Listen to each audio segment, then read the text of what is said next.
Good morning from our first new continent in 2023. A few days ago, we spent the night in the airport before flying here, and we've been behind our laptops for the last 3 days, only really seeing the city in the breaks we give ourselves between working. It's been awesome, but today that kind of changes.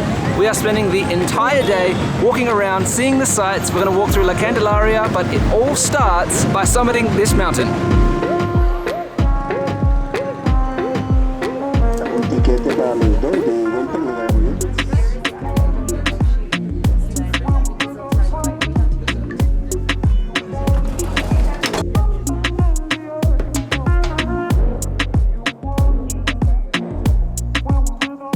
This is crazy. There are apparently 3 ways to get here. The one we took, the Funicular, is pretty easy. It's very steep and intense, and it cost 16 Australian dollars for the both of us. You can get a cable car, I don't know how much that is, or if you're feeling super fit, you can hike up here, which would be intense because we're at 3,152 meters high, so that would be quite a hike.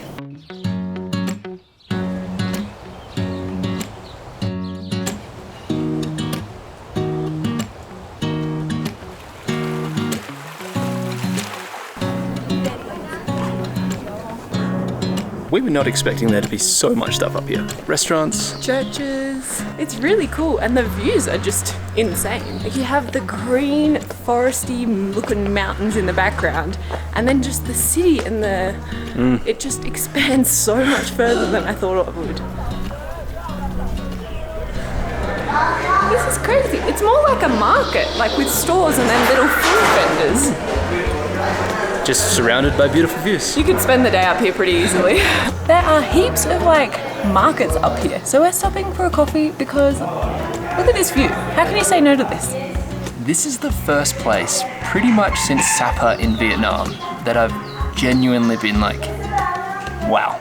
Like, these views are insane. I've never seen this much green and all these different shades of green just from this perspective here.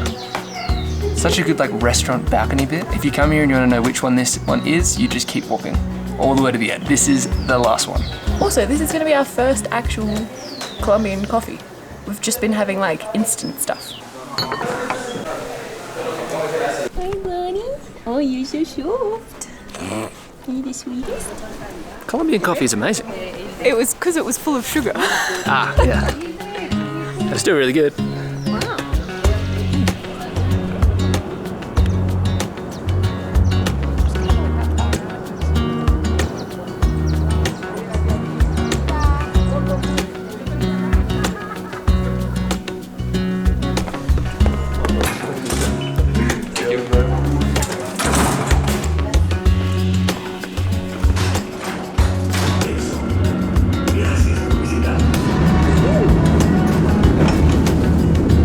So much steeper on the way down, and it feels like it's going so much faster.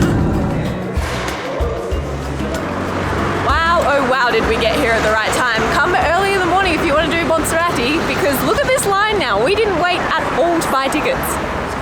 I think no matter how you choose to go up there, paying for the funicular or the cable car or hiking it, it's definitely worth it. You have to do it.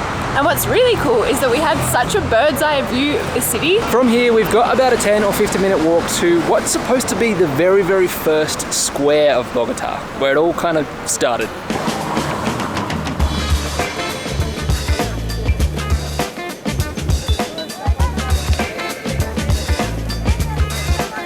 We are now in La Candelaria, which is one of the oldest suburbs in Bogotá, so much so that they have applied to be listed as a UNESCO World Heritage Site, which should hopefully come true. It is just beautiful here. The mix of architecture from the real Spanish stuff to almost German architecture. Not to mention we're just surrounded by the beautiful street art, amazing cafes and everything. It is just such a unique part of the city, and we keep coming back here time and time again. We are in one of the most iconic spots in La Candelaria. It is the site where Bogotá started way back in 1539. The church behind me was even rebuilt on the same site as the first church. So cool. There is so much happening here. There's an amphitheater, all of the street art, people drinking chicha. I love it. And it's right in the heart of the next thing we're going to see.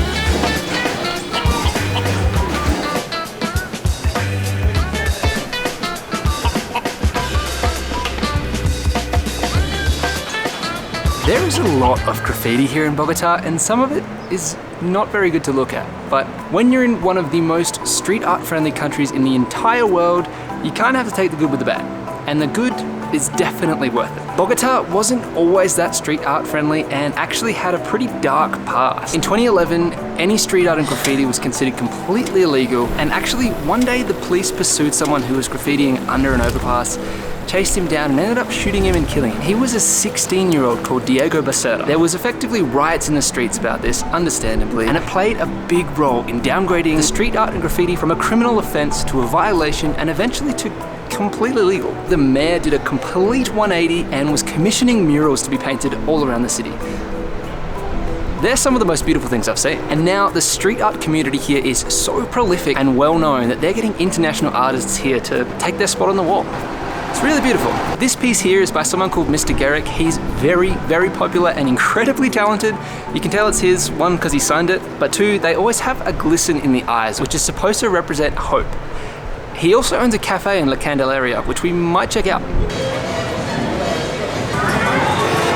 That place was really cute, but they didn't really sell any food that we could see, so we're moving on.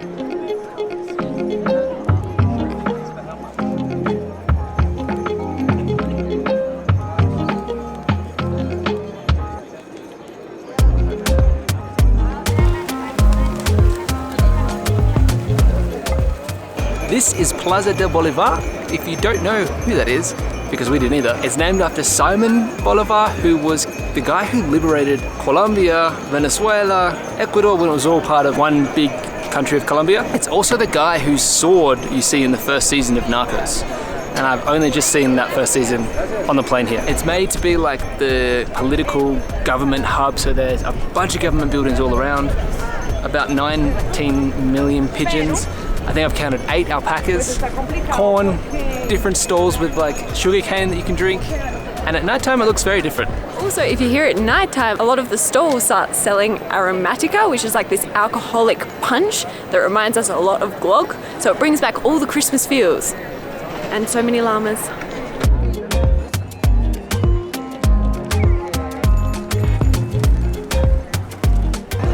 I can't believe how lucky we got with the weather today, but I want to make the most of it while it's still sunny and the skies are blue, so we're going to run quickly to some beautiful church that's around the corner before maybe heading to the Gold Museum.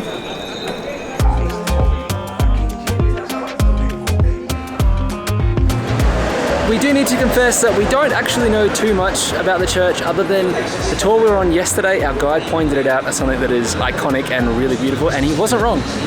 It is probably one of the most beautiful churches we've seen.